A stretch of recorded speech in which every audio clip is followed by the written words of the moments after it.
The cathedral bells of St. Matthew's chimed melodiously across the Manhattan skyline as guests began filing into what was being called the wedding of the century. Alexander Blackwood, tech mogul and one of the world's youngest billionaires, was finally tying the knot with socialite Victoria Sterling.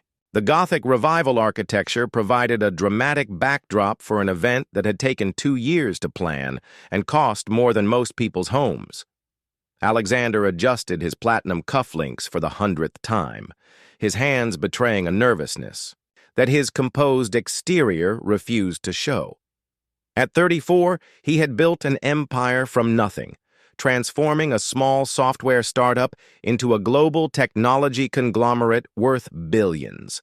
He was accustomed to boardroom pressure, hostile takeovers, and making decisions that affected thousands of employees. Yet standing in the groom's chamber of this historic cathedral, wearing a bespoke Italian suit that cost more than luxury cars, he felt more anxious than he had in years. "You're fidgeting like a schoolboy," chuckled his best man, Marcus Chen, who had been Alexander's roommate at Harvard and now served as his company's chief technology officer. Second thoughts about marrying New York's most eligible bachelorette? Alexander forced a smile. Just want everything to be perfect. Victoria deserves nothing less. Through the stained glass windows, he could see the army of photographers and news crews gathered outside, held back by a regiment of security guards. This wasn't just a wedding, it was a media spectacle. Victoria had insisted on making it a public affair, claiming their love story would inspire others. The guest list read like a who's who of business leaders, politicians, and celebrities. Everyone from tech titans to Hollywood royalty had flown in for the occasion. Victoria Sterling was undeniably perfect for this world. Daughter of a prominent investment banker, she had graduated summa cum laude from Columbia, spoke 4 languages fluently, and had turned her family's charitable foundation into one of the most influential philanthropic organizations on the East Coast. She was beautiful, intelligent, and understood the demands of his lifestyle in ways that others couldn't. Their relationship made sense on every level, professionally, socially, and financially. The organ began playing Pachelbel's canon, signaling the start of the ceremony. Alexander made his way to the altar, nodding to familiar faces in the crowd. The cathedral was adorned with thousands of white roses and peonies, their fragrance mixing with the ancient scent of stone and wood. Candlelight flickered from every available surface, creating an almost ethereal atmosphere. As Victoria appeared at the cathedral's entrance, the entire congregation rose in unison. She looked breathtaking in a custom Valentino gown that had taken 6 months to create, its 12-foot train flowing behind her like liquid silk. Her veil had belonged to her grandmother, and the diamond tiara catching the light had been a gift from Alexander, a family heirloom from the Blackwood collection. Yet as Alexander watched her glide down the aisle, arm in arm with her father, he found his mind wandering to memories he had tried so hard to suppress. Memories of spontaneous picnics in Central Park, of laughter that came so easily it surprised them both, of quiet Sunday mornings spent reading newspapers in bed while rain tapped against windows. Memories of Emma Rodriguez had been everything. Victoria wasn't, unpredictable, passionate, and completely uninterested in his wealth or status. She had been a pediatric nurse at Mount Sinai, working grueling shifts to help sick children while pursuing her master's degree in child psychology at night. They had met 3 years ago when he had visited the hospital's children's wing during a charity event his company was sponsoring. While other attendees had posed for pictures and made small talk, Emma had been in the background, quietly ensuring the young patients felt comfortable and included. Their relationship had been a whirlwind of contradictions. She challenged him in ways no one else dared, calling him out when his privilege showed and reminding him that there was a world beyond quarterly reports and stock options. She had shown him parts of the city he had never seen, introduced him to her large, boisterous family who treated him like just another person rather than a celebrity. With Emma, he had felt more like himself than he ever had. Not the polished businessman, not the media darling, just Alexander. But their worlds had been too different. The constant media attention had overwhelmed her, and the demands of his business had pulled him away during crucial moments in their relationship. When her father had been diagnosed with cancer, Alexander had been in Tokyo closing a merger deal. When she had needed him most, he had chosen his empire over her heart. The fight that ended their relationship had been devastating for both of them, filled with words they couldn't take back and silences that said even more. Victoria reached the altar, her smile radiant as she handed her bouquet to her maid of honor. The priest began the ancient words that had joined countless couples throughout the centuries. Alexander tried to focus on the moment, on the woman before him who represented everything his rational mind wanted for his future. Dearly beloved, we are gathered here today to witness the union of Alexander James Blackwood and Victoria Catherine Sterling in holy matrimony. The words echoed through the cathedral, but Alexander's heart felt strangely detached from the proceedings, as if he were watching someone else's life unfold before him. The ceremony proceeded with the precision of a well-choreographed performance. Victoria's voice was steady and clear as she recited her vows, speaking of partnership, shared dreams, and building a legacy together. The words were beautiful, crafted by a team of writers and refined over months of practice. They spoke of love in the abstract, of commitment as a business arrangement, of two successful people joining forces to create something greater than the sum of their parts. When it came time for Alexander's vows, he reached into his jacket pocket and withdrew the cards he had prepared. The words he had written seemed foreign to him now, despite having memorized them perfectly. He spoke of admiration, respect, and the bright future they would build together. The guests nodded approvingly, several wiping tears from their eyes, at the eloquence of his promises. But as he spoke, Alexander's eyes drifted to the cathedral's massive doors, which had been closed to keep out the crowds and paparazzi. Something inside him wondered who might be on the other side, what lives were continuing while his was being forever altered within these sacred walls. The priest continued with the traditional ceremony, asking if anyone present knew of any reason why these two should not be wed. It was a formality, of course. This wasn't the kind of wedding where dramatic objections were expected. The guest list had been carefully curated, and everyone present had a vested interest in seeing this union succeed. If anyone can show just cause why they may not lawfully be married, speak now or forever hold your peace. The silence that followed was profound, filled with the weight of tradition and expectation.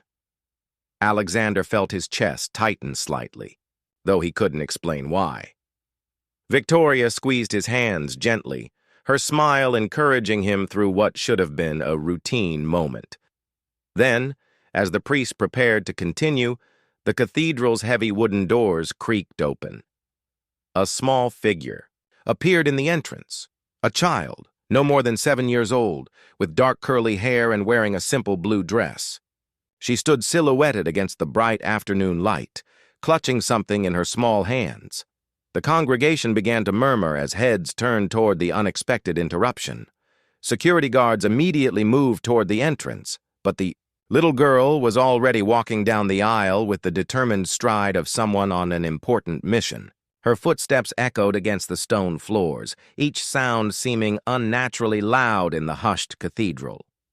"Excuse me," she called out in a clear, strong voice that carried despite her small stature. "Excuse me, but I have something very important to say." Alexander's heart stopped. He recognized that voice, that determined walk, those distinctive curls. It was Sofia Rodriguez, Emma's 7-year-old niece, whom he had gotten to know during the months he had spent with Emma's family. Sophia had been like a little sister to him, always eager to share stories about her day at school or show off her latest art project. "Sophia?" Alexander whispered, his voice carrying in the shocked silence of the cathedral. The little girl nodded solemnly and continued walking until she reached the altar. The priest looked uncertainly between the child and the wedding party, unsure of how to handle this unprecedented situation. Victoria's face had gone pale, her perfectly applied makeup unable to hide her confusion and growing alarm. "Hi, Mr. Alexander," Sophia said with the casual familiarity of a child who had once considered him part of her family. "I'm sorry to interrupt your fancy party, but Aunt Emma is outside and she's crying." The words hit Alexander like a physical blow. Emma was here? After 2 years of silence, of carefully avoided encounters, of deliberately separate lives, she was here? "Sophia, sweetheart," Alexander managed to say, his voice strained with emotion. "What are you doing here? How did you—" "Aunt Emma drove me," Sophia explained matter-of-factly, as if this were the most natural thing in the world. "She didn't want to come in because she said it wasn't her place, but I told her that was silly. You see, Mr. Alexander, I may be little, but I'm not stupid. I know when grown-ups are sad, even when they pretend they're not." The congregation was now buzzing with whispers, cameras from invited media discreetly capturing what was becoming the most talked-about wedding. Interruption in recent memory. Victoria's grip on Alexander's hands had tightened painfully, her nails digging into his palms. Sophia reached into her small purse and pulled out a folded piece of paper. "Aunt Emma wrote you a letter, but she was too scared to give it to you. She made me promise not to. But sometimes promises to grown-ups are silly when they're being silly themselves." She held out the letter with the solemnity of a diplomat delivering a crucial message. Alexander stared at it, his hands trembling slightly. The paper looked worn, as if it had been folded and unfolded many times, carried around like a talisman of unspoken words. "Sophia," the priest interjected gently, "perhaps this isn't the appropriate time." "But it is the right time," Sophia interrupted with the absolute certainty that only children possess. "Because Mr. Alexander is about to marry someone, and that's forever. And Aunt Emma told me that forever is the most important word in the world. So if someone's heart belongs to someone else, shouldn't they know before the forever starts?" She turned to look directly at Victoria, her young face serious and compassionate. "I'm sorry, pretty lady. You seem very nice, and your dress is the most beautiful thing I've ever seen. But his heart belongs to my Aunt Emma, and hers belongs to him, and hearts shouldn't be kept apart when they belong together." The cathedral fell into absolute silence. Alexander could hear his own heartbeat, could feel the weight of hundreds of eyes upon him. Victoria's face had transformed from confusion to understanding, to something approaching devastation. "Is this true, Alexander?" Victoria whispered, her voice barely audible even in the perfect acoustics of the cathedral.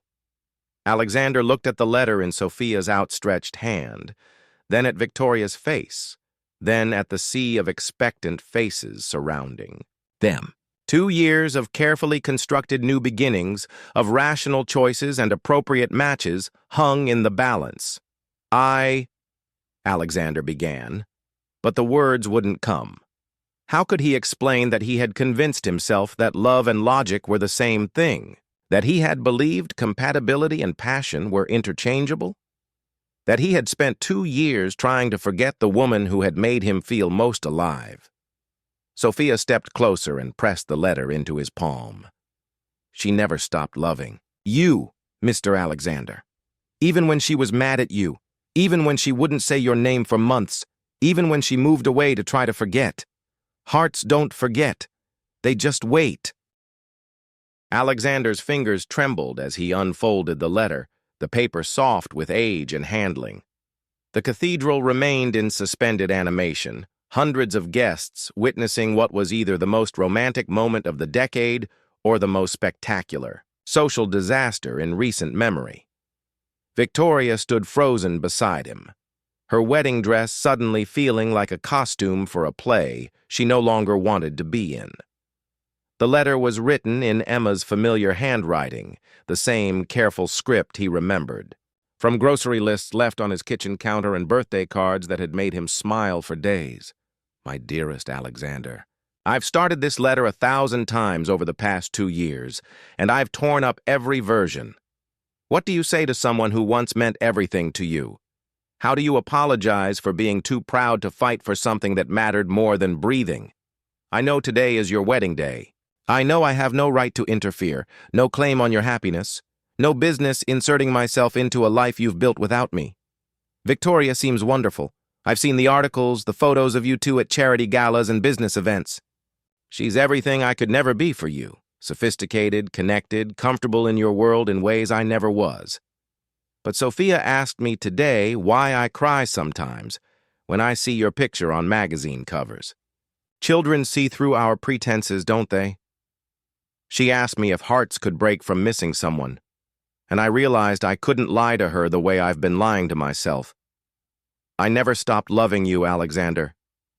Even when I was furious with you for choosing a business deal over my father's illness. Even when I said those terrible things about your priorities and your world. Even when I moved to Portland and told everyone I was starting fresh. The truth is, you don't start fresh from love like ours. You just learn to live with a piece of yourself missing. I understand why we ended things. We were from different worlds, and I was too stubborn to bridge them. I was scared of losing myself in your life, scared that Emma Rodriguez would disappear and become just another accessory to Alexander Blackwood's success. I was 28 and proud and convinced that love should be effortless, that if we had to work at it, it wasn't meant to be. I was so wrong. Real love isn't effortless. It's the most important work we ever do. It's choosing each other every day, even when the world makes that choice difficult. It's believing that two people who love each other can find a way to build a life that honors both of their dreams. I've spent 2 years becoming the person I wish I'd been when we were together. I finished my master's degree and now run a children's trauma counseling center. I've learned that I don't have to lose myself to love someone completely, that I can be Emma Rodriguez and Alexander Blackwood's partner, if he'd still have me. I'm not writing this to stop your wedding. I'm writing this because Sophia is right. Hearts shouldn't keep secrets. You deserve to know that what we had was real, that it mattered, that it changed me in ways that will last forever.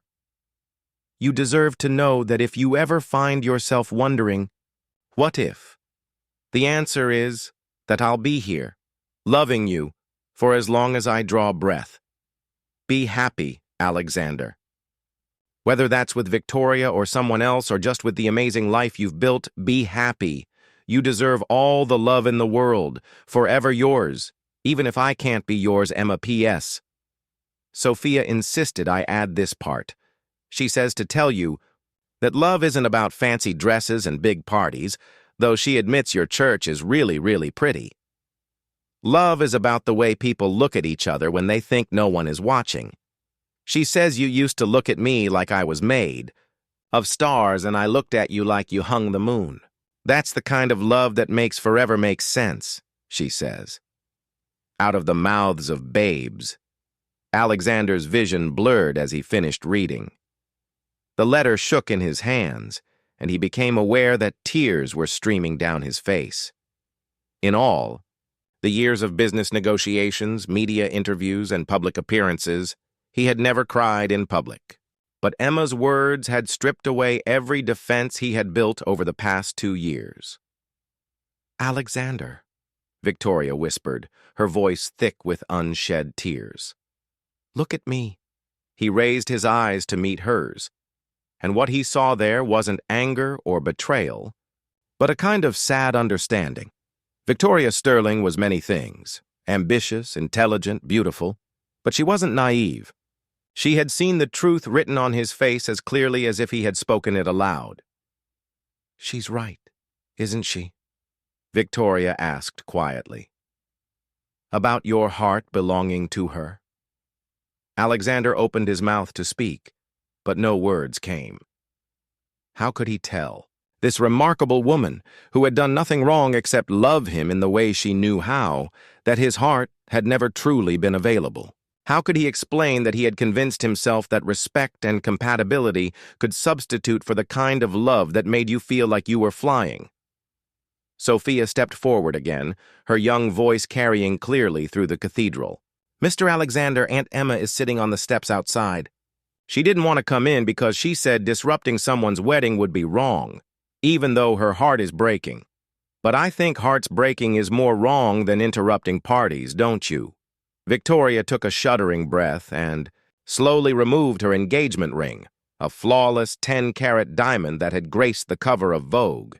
She pressed it into Alexander's palm alongside Emma's letter. "Go to her," she whispered. "I may not have your heart, Alexander, but I'm not a fool. I've seen the way you looked sometimes when you thought I wasn't paying attention, like you were listening for someone who wasn't there. I deserve someone who looks at me like I hung the moon, and you deserve to be with the person who makes you feel like you're made of stars." The congregation erupted in whispers as Victoria turned to face their guests. Despite her broken heart, she stood with the poise and grace that had made her one of New York's most admired women. "Ladies and gentlemen," she announced, her voice carrying clearly through the cathedral, "it seems this wedding is postponed indefinitely. But before you leave, I want you to understand something. Love, real, honest, soul-deep love, is rare and precious. When it exists, when it's real, it deserves to be honored. Today, we're honoring it." She turned back to Alexander, tears finally spilling down her cheeks. "Go get your girl, Alexander, and don't you dare waste another 2 years being too proud or too scared to fight for what matters." Alexander looked down at Sophia, whose small hand had slipped into his.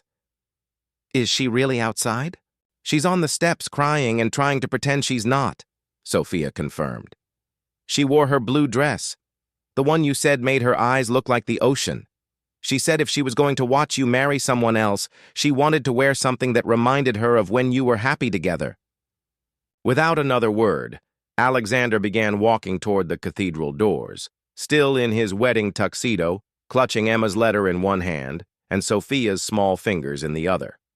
The guests parted before them like a sea, some shocked, others smiling through their tears at the unprecedented drama unfolding before their eyes. As they reached the massive wooden doors, Alexander paused and looked back at Victoria, who stood surrounded by her bridesmaids, her wedding dress a pool of silk, and dreams that would need to be rebuilt. "Victoria!" he called out, his voice carrying across the cathedral. "Thank you for understanding, for being more gracious than I deserve, for showing me what real strength looks like." She nodded once, regally, every inch the extraordinary woman she was. "Be happy, Alexander. Make it worth it." And then Sophia was pushing open the cathedral doors, and afternoon sunlight was streaming in. And there, sitting on the stone steps with her face buried in her hands, wearing a simple blue dress that made her look like summer itself, was Emma Rodriguez, the woman who had owned his heart for 3 years and 47 days, through fights and separation and 2 years of trying to forget. She looked up as his shadow fell across her, her brown eyes wide with shock and hope and fear all mingled together. For a moment, neither of them spoke. 2 years of separation, of carefully constructed new lives, of pride and stubbornness and regret hung in the air between them. "You came," Alexander whispered, his voice breaking on the words. "Sophia made me drive her," Emma said, wiping tears from her cheeks. "She said you needed to know the truth before you promised forever to someone else." "The truth," Alexander repeated, and then he was kneeling on the cathedral steps in his $1,000 suit, not caring about the photographers or the crowd or anything except the woman in front of him. "The truth is that I've been trying to marry the right person instead of the person I love. The truth is that I convinced myself that what we had was too complicated, too difficult, too impractical. The truth is that I was a coward who chose easy over everything." He held up her letter. "But you were wrong about one thing in here. You said you were too proud to fight for us back then. Emma, I never gave you the chance to fight. I made the decision for both of us, decided what you could and couldn't handle, assumed you'd be happier without the complications of my life. I was wrong. I was so wrong." Emma's tears were flowing freely now. "Alexander, I love you," he said, the words coming out in a rush. "I love how you put your patience before everything else, even your own comfort. I love how you can make me laugh until my sides hurt and then make me think about things I never considered. I love your family and how they adopted me like I'd always belonged with them. I love that you're not impressed by my money, but you're proud of what I've built. I love that you see me, not the CEO, not the billionaire, just me. And I love that you're brave enough to let a 7-year-old drive you to your ex's wedding because she believes love is more important than pride." Sophia, who had been standing quietly beside them, suddenly clapped her hands together. "This is exactly like a movie. Except better because it's real." Emma laughed through her tears, the sound like music Alexander had forgotten he needed. "Sophia, Rodriguez, you are going to be in so much trouble when your mother finds out what you did today." "It'll be worth it," Sophia declared with absolute certainty. "Besides, Mama always said that sometimes grown-ups need help remembering what's important." Alexander stood up and extended his hand to Emma. "What do you say? Are you willing to try again? To figure out how to blend our worlds instead of choosing between them? To fight for this instead of running when it gets complicated?" Emma looked at his outstretched hand, then at Sophia's expectant face, then back at Alexander. "I moved back to New York last month," she admitted quietly. "I took a job at Presbyterian's Children's Hospital. I told myself it was because they offered me my own department, but the truth is, I couldn't stay away anymore. I missed you too much." She placed her hand in his, and Alexander felt something slot into place in his chest, a piece of himself, that had been missing for 2 years, suddenly restored. "Yes," Emma whispered. "Yes, I'm willing to try again. I'm willing to fight for this, for us, for the love that scared me so much I ran away from it." Alexander pulled her to her feet and into his arms, and when he kissed her on the steps of St. Matthew's Cathedral, the crowd that had gathered to watch a billionaire's wedding instead witnessed something infinitely more precious. 2 people, choosing love over fear, choosing each other over the expectations of others, choosing the messy, complicated, absolutely perfect reality of a heart coming home. Sophia cheered. The photographers captured the moment that would grace magazine covers for months. And somewhere behind them, Victoria Sterling was already planning how to turn this story into the most successful charitable fundraiser of the year. Because if there was one thing she understood, it was how to turn even heartbreak into something that helped others. But Alexander and Emma were oblivious to all of it. They were lost in each other, in the miracle of second chances, in the truth that some love stories are worth fighting for, no matter how long it takes to get them right. "Forever?" Alexander whispered against Emma's lips. "Forever," she whispered, back. And this time, they both knew what the word meant.